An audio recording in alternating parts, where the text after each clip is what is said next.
is that when it was impossible for us as government to do that which we were ordered to do, we were helpless. Our immigration department did not have an option but to remove, Mr. Chairman, I'm using these words advisedly, to remove Mr. Miguna as an undocumented, unestablished passenger on transit to his last port of call. And I think it's important for everyone to understand this, especially even our friends and colleagues from the media. Mr. Miguna was not deported. Because if he was deported, I would have had to sign a deportation order. We couldn't deport him because he was not in Kenya. He had not been cleared. So he was not in our custody. He was not within our jurisdiction. We did not deport him. He was a passenger on transit who did not establish himself, who did not identify himself, who did not produce his credentials, and according to international convention, he was removed from the airside of the airport to his last port of call, which was Dubai, because that's where he came from. The reason why the Emirates carried him is because that is the plane on which he flew. And let me give you an example to demonstrate that, which amazes me that the media has not picked it. We have someone at the airport here at JKIA who has spent 4 months. Someone from an African country who has been here for 4 months at JKIA because they voluntarily renounced their citizenship of their country, took the citizenship of a country in the Middle East. When that country revoked the citizenship, he came to Nairobi, flew by KQ to his previous country or to his country of birth. When he arrived there, he couldn't be admitted because he had renounced the citizenship of his country. They shipped him back to his last port of call, which was Jomo Kenyatta International Airport. He has been here for 4 months. He probably has started a 5th month today. You read in the papers today about someone who has spent 15 years at the airport in Paris. This happens around the world. People need to understand how these immigration systems work. We have signatories to strict conventions that we have to follow. When these things happen, it has nothing to do with the government as it were. That is why the simple act of giving your passport to be stamped, and as I said, Mr. Chairman, honorable members, it takes less than half a minute for your passport to be stamped at the airport to be cleared. It's a requirement in immigration. You have to fulfill it. And no one is above it. Let me tell you, no one is above it. The Pope had his passport stamped here. President Barack Obama had his passport stamped here.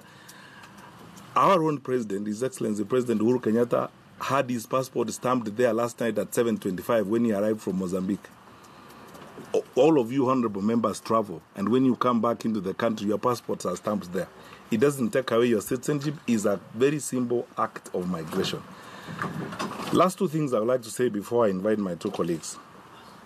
Our actions are guided by law. The Kenya Citizenship and Immigration Act 2011 was not enacted by the executive branch of government. It was enacted by Parliament. Our responsibility as the executive branch of government is to implement that law. It has got prescriptions on what happens when you have lost your citizenship, especially in the context of Constitution of Kenya 2010.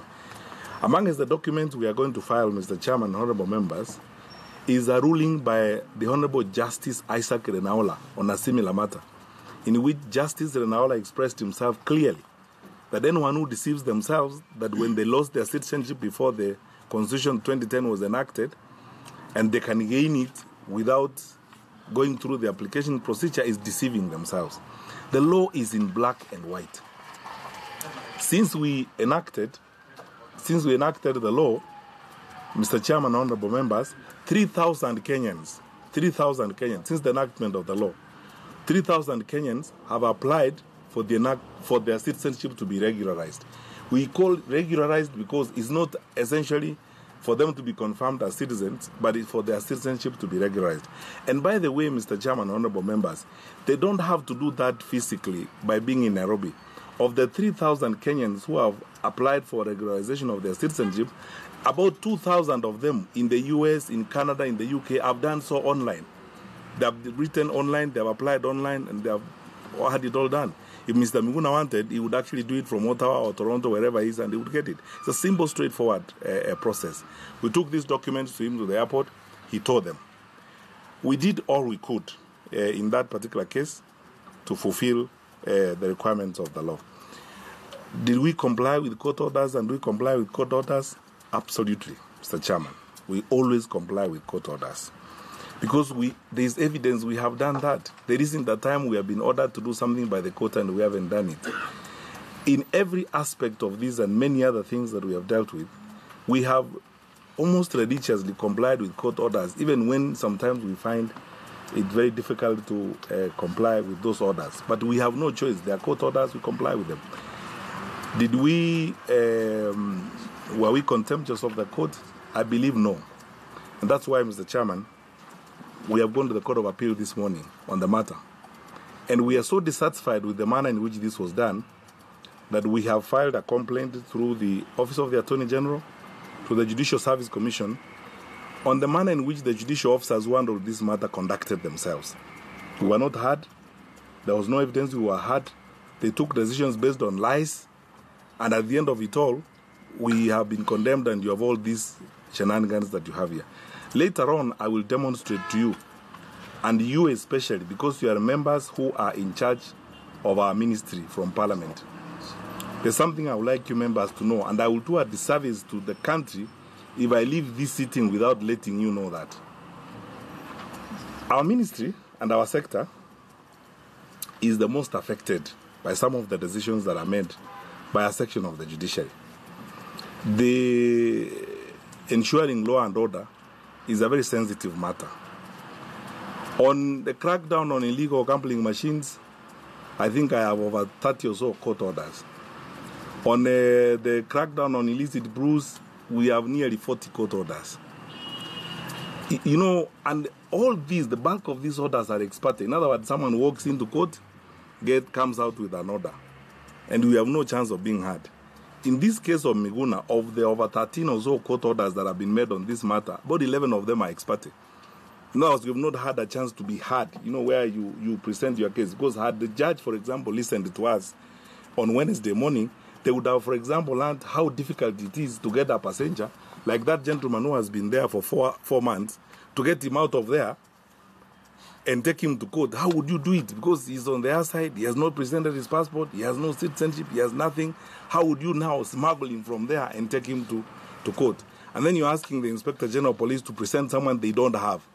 Because he's not in our jurisdiction, he's not in our custody, we have not arrested him. So in conclusion, Mr. Chairman, honorable members, we obey court orders and we respect the decisions of the judiciary, and we always will, because if we don't, we will violate the law.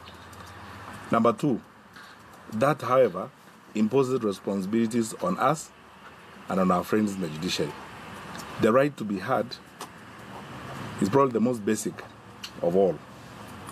We have not been served with any court order, and therefore we cannot be contemptuous of an order that we have not been served. Lastly, the Minister for Interior has no powers under the law to determine the citizenship of a person.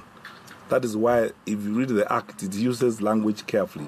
You regularize your citizenship after you have rescinded it yourself voluntarily, and prescribes the forms that have got to be filled. The 3,000 Kenyans who have done that already fill the same form. Every week, Mr. Chairman, honorable members, every month actually, I sign between 20 and 150 of those citizenships that Kenyans regularize. It's a simple form. I wish I would give you. It's a 5-minute form. It's a very simple form. And by the way, you know, it is not us who prescribed that. If you amended this act and repealed it, I wouldn't have to require the form, and the Director of Immigration Services will not require the form. So, which law is inferior to the other? What do we obey our whims and reject the law that exists in our statute books, as it were? So we've done the best we could. Mr. Miguna is free to apply, even now as I speak. But if he had gone to a computer when I started speaking, by now he would have completed filling that form. And by now, the form would be on the way from immigration to my office for signature. It's as simple as that. It's as simple as ABC. He doesn't even have to say, I'll come tomorrow or come next year. Or he can come this afternoon. He can anytime he wants. It's a simple, straightforward document. that everyone who wants to do that feels. So I don't understand why it's an issue, as it were, at the moment. And then as for the judicial officers, who actually include some of the lawyers who have sworn affidavits in court lying about actions that we have not taken, we will behave as responsible citizens. We will file a formal complaint with the Law Society of Kenya. And as I said this morning, I have requested the Office of the Attorney General, because the Attorney General is the bridge between the executive and the judiciary, to file a formal complaint with the Judicial Service Commission on that matter. That is it to be said at the moment, Mr. Chairman, and with your very kind indulgence, as an overview, I would then ask General Kialango to say one word in case I forgot anything from their briefing, and the Inspector General before we take your